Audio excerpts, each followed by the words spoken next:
शिक्षणाचं माहेरघर असलेल्या पुण्यातील युवा पिढीला व्यसनाने वेढा घातल्याची धक्कादायक माहिती समोर आली आहे। मद्यपान, तंबाखू, अंमली पदार्थ, ऊर्जावर्धक पेय, मोबाईलचा अतिवापर आणि सोशल माध्यमं यामुळे त्यांची व्यसनाधीनता तीव्र होते। संयमच्या अहवालातून ही माहिती समोर आली आहे। पुण्यातील युवा पिढी व्यसनाधीनतेच्या मगरमिठीत। व्यसनाच्या आहारी गेलेल्या युवकांचं प्रमाण धक्कादायक। मद्यपान, तंबाखू, अंमली पदार्थांचं सर्रास होतंय सेवन। मोबाईल आणि सोशल मीडियाचा अतिवापरही चिंताजनक। मद्यपान, ड्रग्ज, मोबाईल, सोशल मीडिया या व्यसनांनी तरुण पिढीवर कशी पकड मिळवली आहे याची धक्कादायक माहिती पुण्यात समोर आली आहे। पुण्यातील ताराचंद रामनाथ सेवा ट्रस्ट आणि ज्ञान प्रबोधिनीच्या प्रज्ञा मानस संशोधिका विभागाच्या वतीनं तरुणांच्या व्यसनांबाबतचा संयम हा अहवाल प्रसिद्ध करण्यात आला।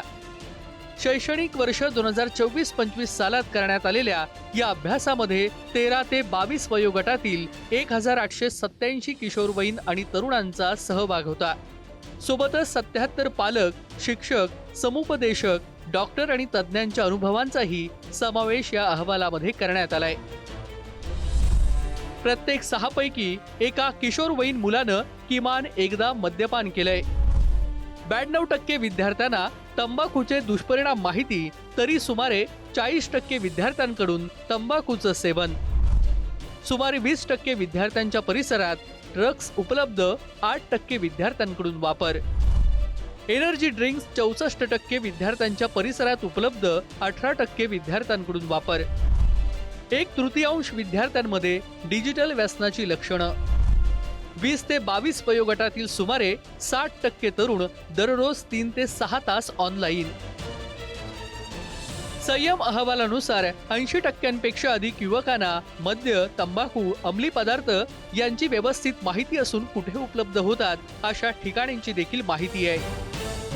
तंबाखू, लिकर, ड्रग, एनर्जी ड्रिंक्स आणि सोशल मीडिया हे कुठे घेऊन जाते लोकांना काही कळत नाही। आई वडिलांनी मुलांना वेळ दिला पाहिजे आणि तो पॅसिव्ह वेळ न देता ऍक्टिव्ह वेळ दिला पाहिजे।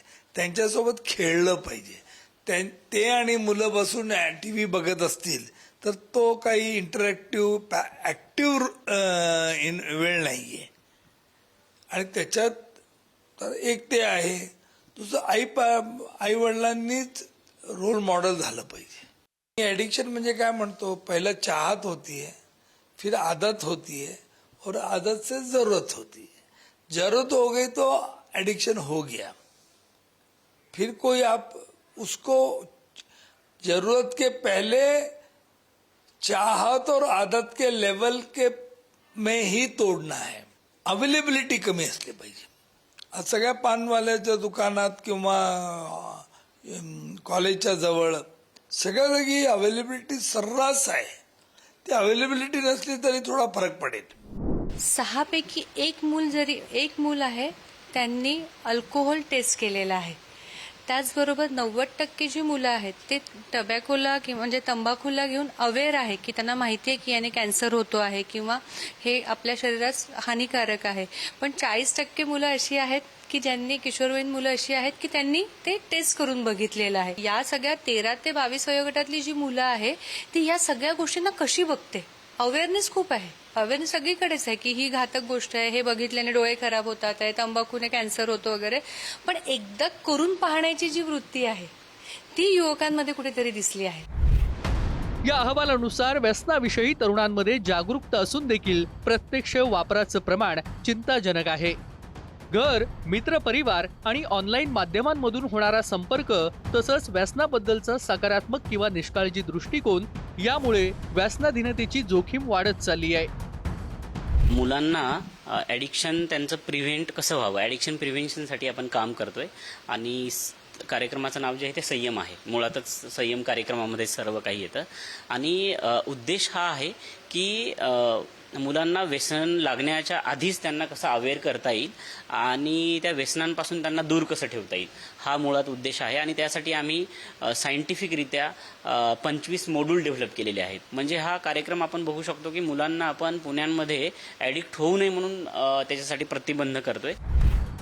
तरुणाईला वेढणाऱ्या या समस्येवर काही उपायही या अहवालामध्ये सुचवण्यात आले आहेत. शाळा आणि महाविद्यालय परिसरात कडक कायदा अंमलबजावणी, मानसिक आरोग्य आणि भावनिक सक्षम करण्याचं शिक्षण, डिजिटल व्यसनावर नियंत्रणासाठी धोरणात्मक पावलं, व्यसनांची ओळख आणि प्रतिबंधात्मक उपाययोजना लागू करणं, राज्यभर लागू करता येईल असं मॉडेल विकसित करणं,